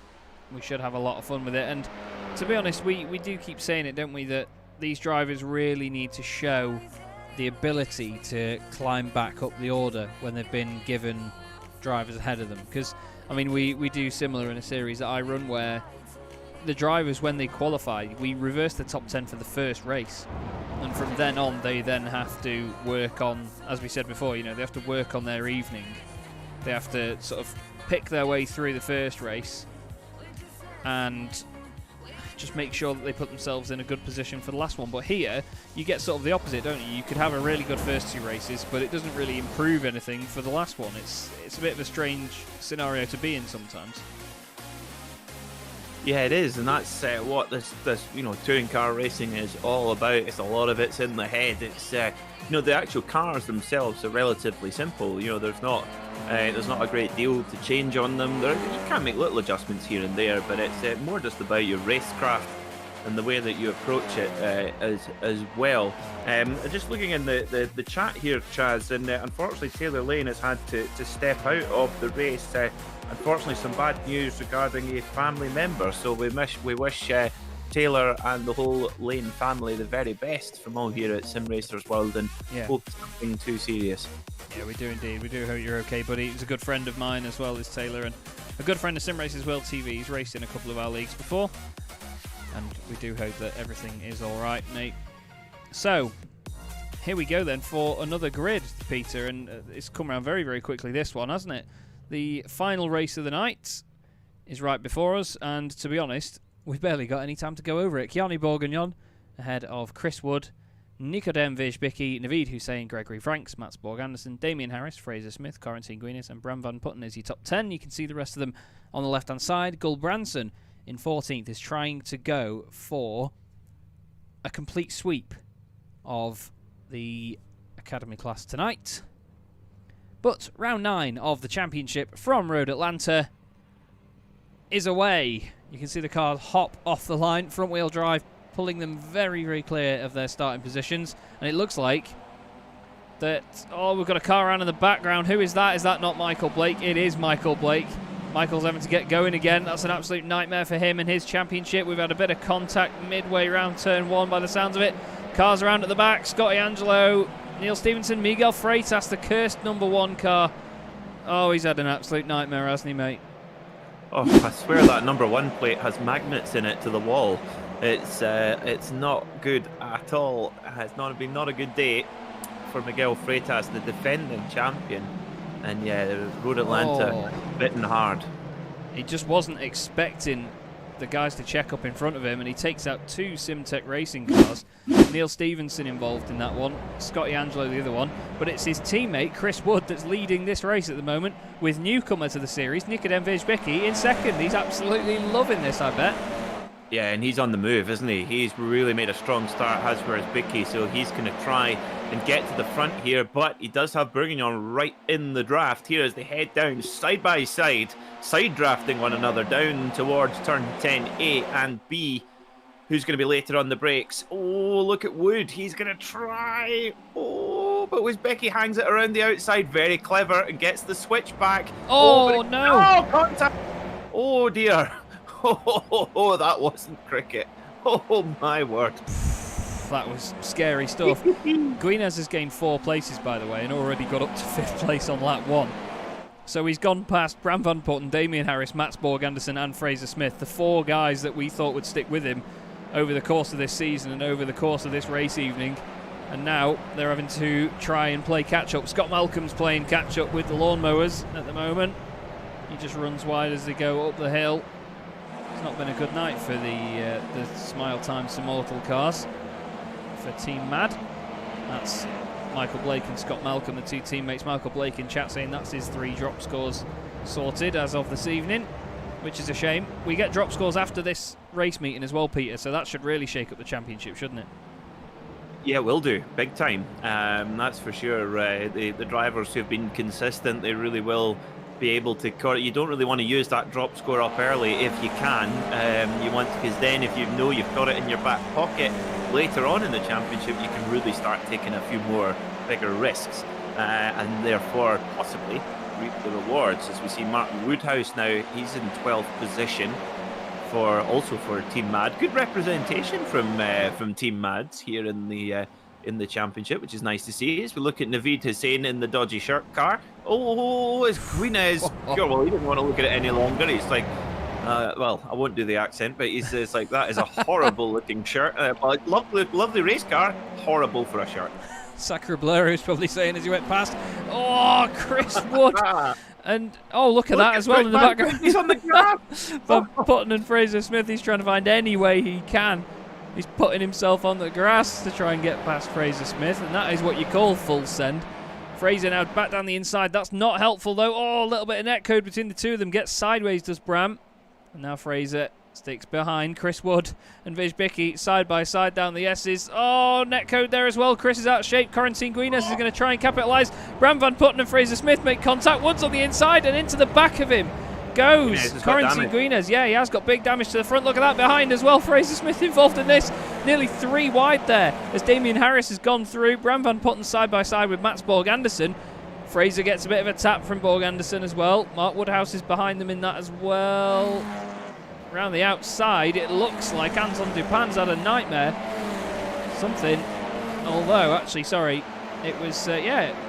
Oh, no, sorry, Kiani Bourguignon was the car at the front. I thought for a second it was Anton Dupin. We keep getting them confused, don't we? But Bourguignon leads the way here now. And what a lead he's got. He's cleared off. Yeah, absolutely. Keanu Reeves, Beef Bourguignon, as we like to call him, the number 11. Well, he's just going to try and just run some consistent laps now because that's such a big gap in touring car terms, and Guinez is suffering big time. Mats Borg Anderson goes full Scandinavian rallycross there. Does the full Petter Solberg. And, well... Oh, heck. Whoa, that's one. Sunshine. Oh, dear. Off the wall. That wall is unforgiving, to say the least. It will... Even Audis are built strong, but Fraser Smith's off his gun. Who's put oil down on the circuit? This is madness. Gee, what is? There's oil on the door handles. Someone's greased up the door handles. Yeah, with some butter.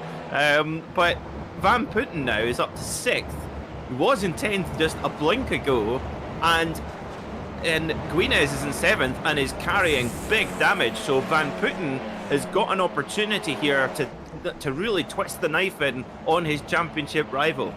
He has indeed. You can physically see it here, but Corentin is still pushing that car to the absolute limit despite the damage all over the front of it. Now we're going to see what the difference is as he goes down the straight. He's in the slipstream. Look at that. Bram van Putten is just driving away. See you in a bit, he says. Wow, that's a big difference to gain down the straight. And behind as well, don't forget that Woodhouse is going to be closing massively, and he's not even in the slipstream. This is going to be a tough race, this, for Guinez. As further down, by the way, Lewis Ward has gained 17 places, and the car just behind him, Ben Thayens, has gained 12. That's amazing in nearly 6 minutes. Yeah, that's extraordinary stuff. No. In reaction. Oh. That was Jason Rowe trying to get out of the way. Guinez is in. Sorry, mate. Guinez is in. Now that is big for the championship because now Bram van Putten after Guinness not finishing any lower than second in any race this season. This is what Bram van Putten needs to try and put himself back level. Rob Sutherland has just dropped a place a bit further down in the Ignium car. He's behind Niels de Kuiper. Behind him is the very blue machine of Rob Jackson. Do quite like that. Jessica Myers in there trying to just find a way through as well. Scott Malcolm just behind. Scott flashing his lights, clearly not pleased with that. That's on the way to a braking zone. That's naughty, as per the rules which have been brought in. Ashley Gaffall just behind him as well. Look how they'll try and slot in here in a big queue. Now that made me worry a bit there, because I thought he was going to hit that curb that we saw contact with earlier. But Keanu Bourguignon's gone. He's Keanu Bourguignon gone. Yeah, it's kind of Keanu Bourguignon. Yeah. He's in a whole new parallel universe, isn't he? In the I like it. But look at this. He's all over the back of Hussein here. Bump drafting. Wow, NASCAR stuff here at Road Atlanta. And but after all that, doesn't have a look down into the chicane. Is Anton Depan now battling with Mark Woodhouse and Team Mad teammate in the background there? Chris Wood trying to hold on. Yeah. Oof. Dear me. I tell you what, Chaz, you must be enjoying this. There's spec maps all over the place here. There are indeed. It's wonderful stuff. They're going to merge into one if they're not careful at the moment. Anton Dupin, though, he's been great to watch this season. Very, very quick, very, very feisty. Runs a little bit wide through turn one. Woodhouse gets a bit of door handle in his door handle onto the brakes into the right-hander. Oh, plenty of cut there for Dupin. Covers Chris Wood, maybe a little bit too late. Tiny bit of a touch between the two of them. Not enough to unsettle the car, though. Still fantastic battling. Oh, Ross Nicholson and Craig Schill have both had accidents further down the order. Let's have a look what's happened here. Oh, heck. It's, down the inside. Ross gets smacked into. Oh, Craig's not really got anywhere to go. That's a shame. That was one of the Sharebox cars, I think. Was that Mats Borg Anderson, actually, that was involved in that? A little bit of contact there. Oh, sorry, apologies. No, that was the McDonald's racing car of Jürgen Knockaert. Now, I'm not sure if they're actually endorsed by McDonald's or not, but yes, I think they actually are. Yeah. So there's a McChallenge, which is like basically a karting competition for employees of McDonald's in the Netherlands, and they go and have an annual charity karting match and raise money for the McDonald charity, which is pretty cool. And Jürgen Knockaert, my apologies, it is in the Belgian McDonald's, my apologies. Jürgen Knockaert is the chairman of that particular establishment. Yeah. Sorry, I was just making a bit of an odd noise there. Yeah, that's actually very interesting. That, and this is why Peter's on, because I wouldn't know that. Peter gives us this info. Look at Ben Thanes down the inside. He doesn't need to give these guys any info. Oh, Lewis Ward turns in. There's a hit there with Joachim Gulbranson. He turns in, not expecting the car to be down the inside of the pair of them there. Top of the hill, over the curb. They somehow try and filter together. Oh, as off goes Detige. Oh, that's very broken. Oh, that's such a shame for Matthias, man. He's so quick, and he's been doing so well, making his way back through the order, but unfortunately, it comes to no avail. Now this is near the front. Bicky's gone to second. What a great debut this has been. He certainly belongs in this precision class, doesn't he, mate? Definitely, yeah. But I tell you what, hasn't it been a rare, well-hung performance from Keanu Beef Bourguignon? It has indeed. Doing a wonderful job out there at the front. It's very difficult to hold on to it when you're that far out at the front as well. I mean, the pressure gets to you. You do think, yeah, I've got a gap, it's nice, but there's more pressure to hold that gap because it's more of a dominant victory. This is Gregory Franks side by side with Damien Owen Harris. Now, him and Bram van Putten want to fly forward here together, fiercely forward you could say, as down the inside goes Bram. Gregory thinks there's no point fighting this now. I'm just going to be like making a mess of this, and there's 11 minutes left, and look at the gap back. There's 6 seconds back to Anton Dupin, all the way back there in the Flemish car with Fraser Smith and Chris Wood behind him. As Fraser chucks it down the inside into turn one. You do quite often see that move, don't you? I mean, there's a lot of speed to be carried around the outside, so you don't always win, but you can sort of feel safe in doing that, can't you? Feel safe in that. Yeah. Yeah, that's. I don't think there's much safe about touring cars really ever. It's just a big old punch up, and that's why we like it. And that's, do you know what? Nobody comes into a touring car to compete in a touring car race expecting anything different. That's the thing. If you come in because you want to have a bit of a punch up, and that's what it's about. It's that sort of racing where you can touch, you can touch here and there within reason. You just have to look at the British Touring Car Championship for that. There's the drivers literally are quite comfortable in a train of 4 or 5, basically tapping from bumper to bumper every corner, and it's just normal, isn't it? They just don't mind. Yeah. Well, I was a few years ago. I stood on the start-finish straight at the season finale at Brands Hatch, and there was, I think it was Matt Jackson, Sam Tordoff, Ash Sutton, and can't remember who the 4th car was, but the 4 of them, as they came exactly within my eye shot, straight in front of me, the cars were perfectly side on as they went down the straight. The 4 of them were all touching in a train. Anton's not touching anything in a train because he's into the pits, and I think that broke the front right. It was wobbling. We do sometimes see that on these cars, and it isn't really anything serious. It's just visual. But Paul King's in as well. Maybe he's got damage. Some of these cars starting to falter a little bit here with this contact going on. Yeah, it just shows you can. There's sometimes you can get away with it. Sometimes you can't, and often it is a bit of luck of the draw. Sometimes if your car gets away, and tell you what, this is going to be big for Bram Van Putten. I mean, this is definitely going to be one of Cornton Guinness's drop rounds. You would say. But if Bram Van Putten can get round and get a strong finish, if you really want to, if you're dropping a 5th place, that means you're obviously the better your drop round, the better, if you like. So, Guinness now, this isn't where he wants to be at all. In 24th, still got big damage. He's now got Anton Dupin, who's come back out of pit lane behind him. But for Bram Van Putten, that one win could be a critical turning point, or at least something he had to do to be able to be in with a shot at the championship. Definitely, mate. It's only a 6-week series as well. This is the last part of the first half of the championship. Now he's going to try and close that gap down to the car ahead that you can see there, the Ignium Motorsport machine of Nikodem Wierzbicki, the Polish driver. And again, we've got fantastic... Oh, Fraser Smith's in the pits. Fraser Smith on his way into the pit lane now. Now, I'm not sure whether this is for incident points, because I think that some of these drivers... Well, not some of them. All of them get drive-through penalties when you get a certain number of incident points. It's been done in quite a lot of series. Joachim Gulbrandsen doing it as well. Because I've noticed that not all the cars coming in are actually potentially damaged, are they? They're just coming in because they're having a feisty race. It's easy to get what they call a 1X around here, where you run wide and just overdo it on track limits. But with the amount of contact we've seen tonight, these drivers are just racking up those incident points throughout the race, aren't they? Yeah, it's a really good system. The iRace. Oh dear! Oh, big one! Pile up. Yeah, Oof. Dupin got a hit. There's something going on behind as well. That was full Queen's English there.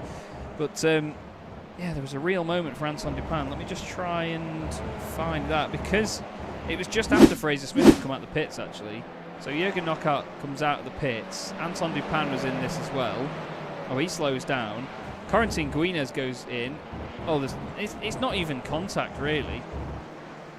And then Fraser obviously flashing the lights again. They all sort of sort it out on the exit.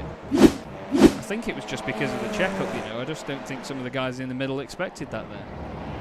Oh, obviously not, no. So as we see Jess Myers having a big lunge up the inside. Great dive, great move in turn 10A and B. Good stuff there. Goes past Daniel Gudici. Look at this now. The gap has come right down for second place. Look at Bram Van Putten now. Yes, he's putting the pressure on, isn't he? Absolutely. Exactly. I didn't even mean that one. I didn't even mean it. It was the exact words that I was going to come out with. I love it. Keep saying. I think I had to stop myself earlier and say applying the pressure, but I wasn't thinking straight there. Silly me. Sorry, folks. That was actually that wasn't intentional for once. As we look back towards the G Drive Audi of Bram Van Putten, and if he could... I leant back in my seat. Oh, I know. God, I thought he was going to come through my television there. Jeepers. So you should wear 3D goggles. That would be cool, wouldn't it? But yeah, the incident points. It's a brilliant system that iRacing use. 1 for stepping off track, 2 for hitting the wall, and 4 for making contact with another driver. And yeah, with, like you say, with all that contact, look at Van Putten. I think he might get this done before the braking zone here. But where's Becky? Oh, that's late. That's very late on the brakes, and he gets it stuck. You can do that. You can just kind of just stuff it in there and do a bit of a block pass, and that's allowed Damien Harris now to get back on the scene. Just a couple of laps to go here, but Bram Van Putten is on the move, but he's not going to get it easy with Becky at all. No, definitely not. And we've got a question in chat as well. Senna Hulsman's, what's the difference in the green and their blue lines? They're actually the classes. We'll bring them up at the top for you so you can see. We've got Precision, Consistency and Academy, similar to we had in the Simracersworld Formula 3 series. And basically it's like Pro, Pro-Am and Am, essentially. And it's been worked out as well as possible by our league admins. And you can see by the left-hand side from the timing tower of who's in what class and where they are. It's not so bad, as that sounded like an accident at the bottom of the screen. It sounded like there was some sort of shenanigans going on there just ahead. Not quite sure who was involved. Was Matthew Crispin it? It might have just been the cars jumping around, but yeah, it was a serious crashing sound there. But this battle now, they're actually getting Damien Harris involved in this as well, aren't they, Peter? Yep, absolutely, and that's just that battling that's allowed that to happen, and giving Keanu Bourguignon a really nice buffer too. So here we go then, same again. It's a carbon copy of last time. Is Bram Van Putten going to... doesn't let him have it. Oh, that's dangerous. Oh, my word. Oh, dearie me. I thought Van Putten just looked to chop his nose off, and then I think he just also noticed that Rosbicki was going to be as late on the brakes, and he's thinking, right, I can either stay here and be ploughed into oblivion, or I can move out the way and live to fight another day. He quite cleverly chose the latter. Yeah. At the end of the day, there's that old fantastic phrase as Bram Van Putten. Big one. Big send down the inside. I was going to say there's that wonderful phrase we all know and love, to finish first. First you must finish. And there's been no truer example of that than what we saw there. But look at this now. Because Bram had to go a little bit wide because of Damien looking down the inside, Bijbicki's just opened up a couple of tenths of a second, and that makes all the difference around here. And behind them as well, Naveed Hussein. He's really quickly tagging onto the back of this. He's had a fantastic first sector. He's flying 007 as well. It's like he's driving an Aston Martin with the pace difference at the moment. Really on it. But Bram Van Putten, I said before, didn't I? It's going to be a case of when, not if, he gets past. But this is some really good defending from Bijbicki, isn't it?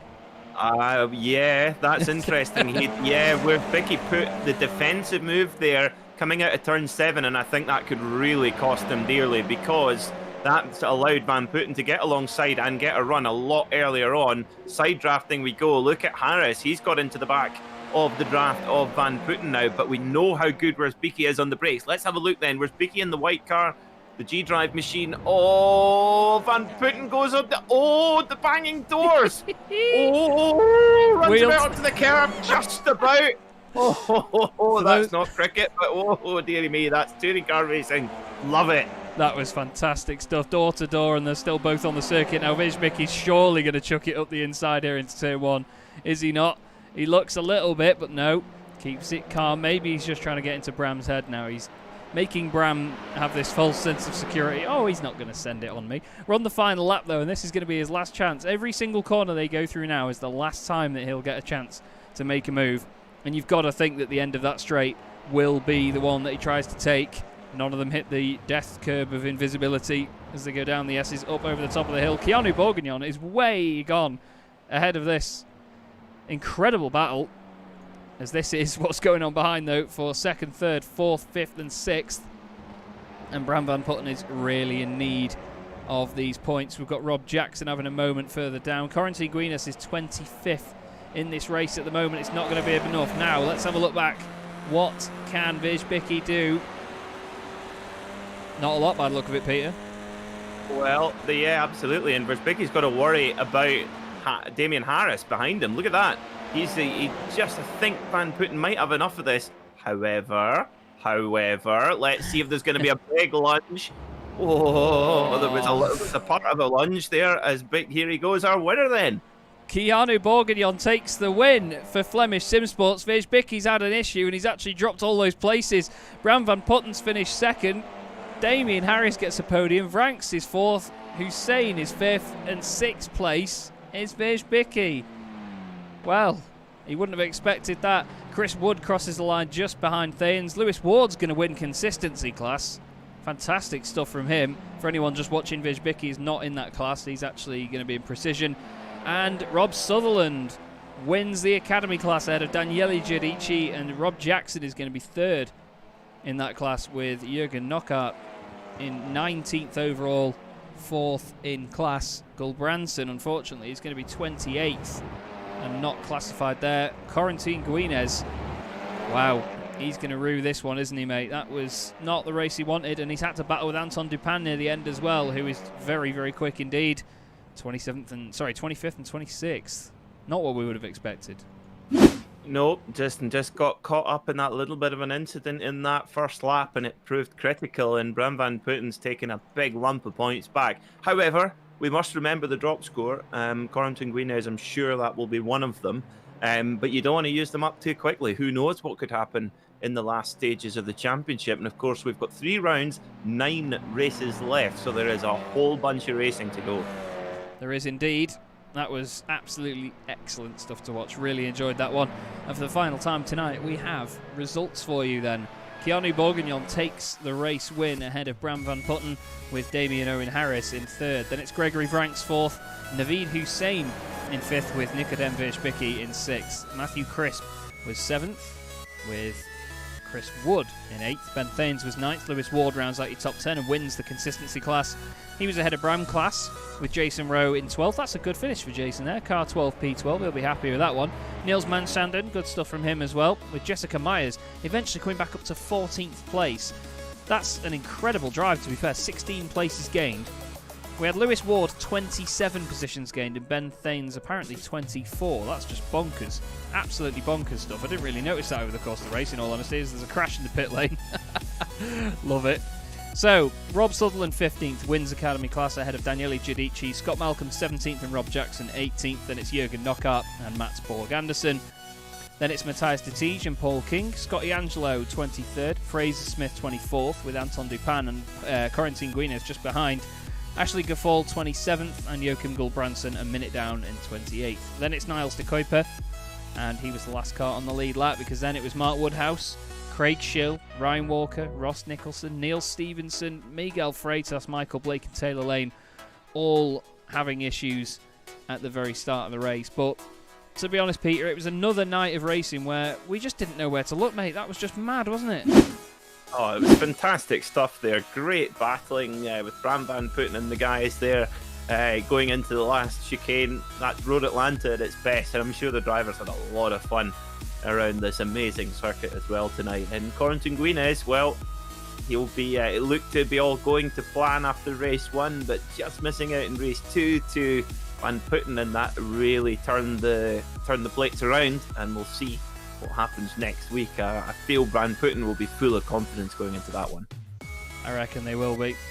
There's a lot to be said about confidence after a race result and just moving forward to try and just gain more. As you know, these drivers gain momentum, don't they, as the season goes on, and it's easy to just gain that confidence, but it's just as easy to lose it, to be honest with you. And I think that a lot of the time it can just take one bad result to knock your confidence, while it takes a few good ones to build it back up. What do you reckon? Absolutely. Yep. It's amazing how you can, just that one little. And the thing is, second isn't a bad result, but losing it to your championship rival at the last moment, it can definitely make a difference. But we know how good Corentin Guinez is. We could just, just as easy as we say that, we could go out and see him do the treble next week. Who knows? That's what we love about it. It's that unpredictability. And Van Putten and Guinez are clearly the two quickest guys, and they've been doing the majority of the winning together, haven't they? And trying to call a winner between them each week is just impossible. It really is, and I think that, to be honest, we've got a real treat of a championship ahead of us. And we've also got a real treat of a driver with us, to be honest, in here, because we have Fraser Smith joining us in the box again this week. Fraser, that was, I mean, we said last time out it was proper touring car racing and argy-bargy, but that was even more fun by the look of it.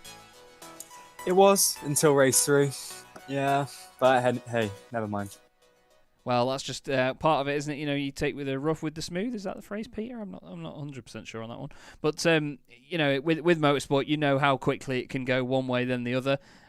You had the pace though once again around here, mate. Are you building? I mean, we're just talking about drivers building in confidence. Is that always coming to you as these rounds go on? Yeah, I guess so. I definitely struggling lately. Whenever I'm like battling with people side by side, I just can't see where they are. Yeah. So this and other leagues have basically made me decide I'm going to have to go towards triple screens to save dramas.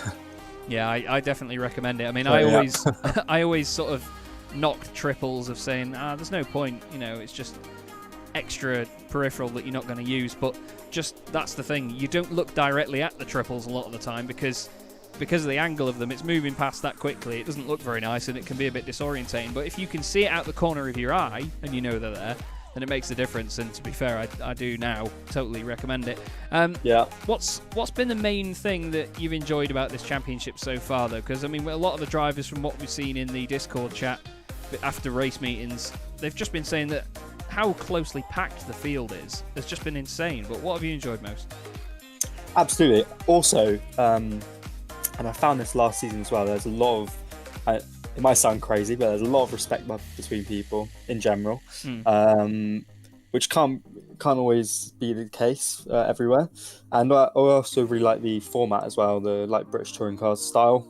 Yeah. I think, you know, big reverse grids and whatnot can be fun, but, you know, I like it like this. Have a smaller reverse grid at the end, and you find you're always racing similar people, and yeah, it's just been getting closer and closer, really. It has indeed, and it's been very exciting to watch up here.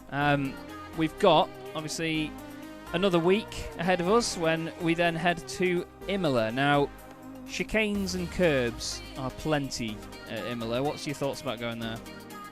Yeah, I did a 6-hour race there a few months back in the Club Sport Series, and it was great, actually. I really liked it.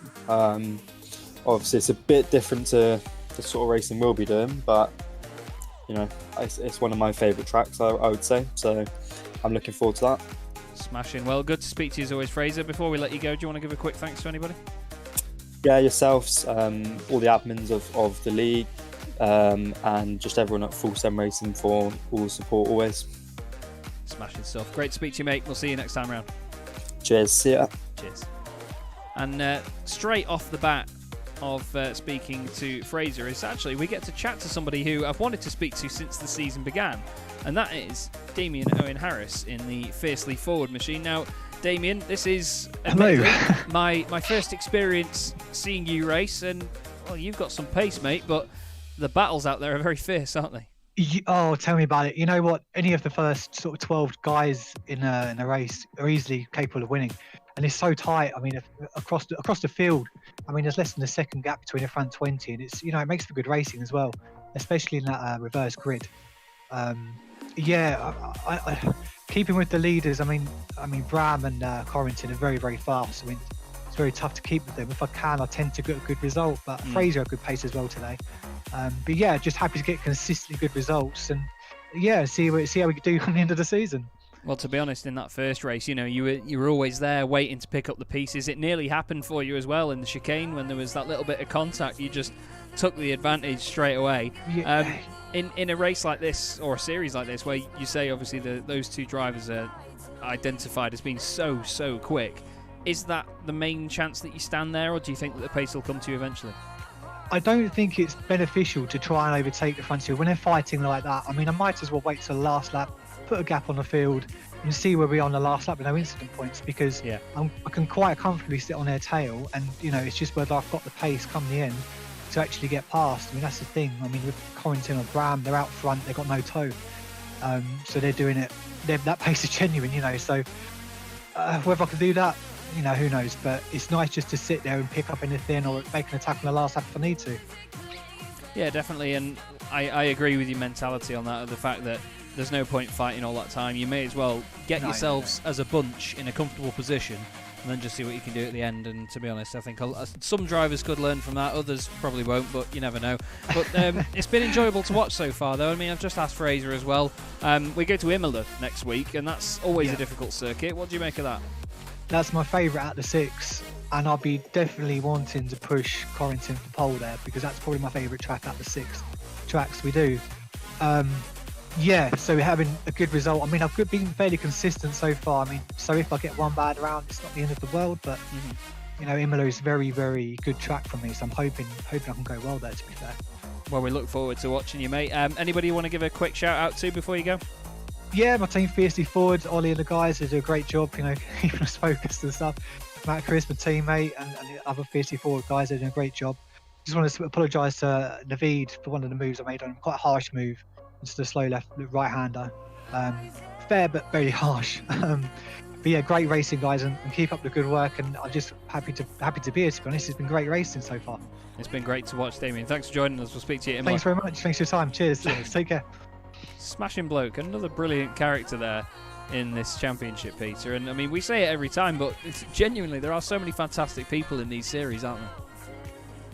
Yeah, it's brilliant to hear from a new voice there from Damien Harris, and I love that optimism as well. He's like, I love it when you hear a driver going, I absolutely love that track coming up, I'm going to go for pole. And I tell you what, that is what a tantalising prospect, and brilliant to hear such confidence there from Damien. Brilliant stuff. It is indeed. And we move straight on to his teammate Matthew Crisp, who was also involved in most of the shenanigans of that race. Matthew, you've had a bit of hard work to do as the early stages of this season have gone, haven't you? Yeah, certainly have. I think that race 3 just now was probably one of my best drives. I started 25th, I think, and kind of expected the worst being back there. I think I gained 18 positions, which after the race I found I wasn't the most out there, which I was a bit disappointed about. Yeah, I think Lewis Ward got 27. Ben Thayen's got 24, but even still, I mean, if you can go into a race, especially in a field that's as tightly packed as this, and gain 18 positions, that's not a bad day at the office, is it? No, it's not. It's actually one of my best results, I think, of the whole season. But yeah, in the pack, it's so difficult. I think Damien touched on it. It's just super close. You know, every position is going to be hard fought for. Honestly, there's a bit of luck in there as well. I think a lot of people got drive-through penalties. The incident limits. It's only 10 incidents, so it's very, very strict on everyone. I got a drive-through actually in 2 drive-throughs actually in the second race. So yeah. See, I run a series where we have 15 incident points, and they complain that that's strict. So every time I hear about that, now every time any of my drivers moan at me saying, "Oh, you've not given us enough incident points," I'm just going to point them this way and just say, "Look, this is how it could be. Sort your act out." But to be honest, mate, now you've said that as well, I thought it was 15. In all honesty, I'm sorry to Bart for not reading the rules properly. I really should. But to be honest, that just shows how well you guys do to keep the pace and not often get drive-throughs for that. Is there many sort of nerves going through your head when you're chucking these cars back like that, or do you just get focused on the job and not really think about it? Honestly, it's on my mind the whole time. Every move you're making, you think, is this guy going to fight me as hard? If he does, then can I risk a 4X? Because these cars you can easily pick up as 4X. It's just, you know, a bit of door-to-door contact, pretty normal contact. So yeah, for me, it's always on my mind. I've had my fair share of drive-throughs, 3 or 4 now in this season so far. Well, the main question though, Matthew, are you enjoying it so far this season? Oh, of course. I love touring car racing, so yeah, the results haven't gone my way, but yeah, I mean, I'm really enjoying it. That's the main thing, mate. Well, great to speak to you though, and obviously well done on the 18 places gained in that last race. That is a mega result, no matter how you look at it. We go to Imola next time round, and hopefully we'll be speaking to you there. But before that, is there anybody you want to give a shout out to? Yeah, shout out to our sponsors, Porsche Sport and Open Car Software and Gomez Sim Industries, and also a shout out to my kind of teammate Jess, because although she's a bit mired in the pack, most of the races she's in, she's steadily improving, and yeah, she's getting closer and closer to me and Damien. Indeed she is. Well, smashing to speak to you, Matthew. Thanks very much, and we'll I hope see you got that pun as well. Maybe. Well, hopefully, mate, we'll speak to you next time round. Have a good evening. Yeah, see you, mate. Cheers.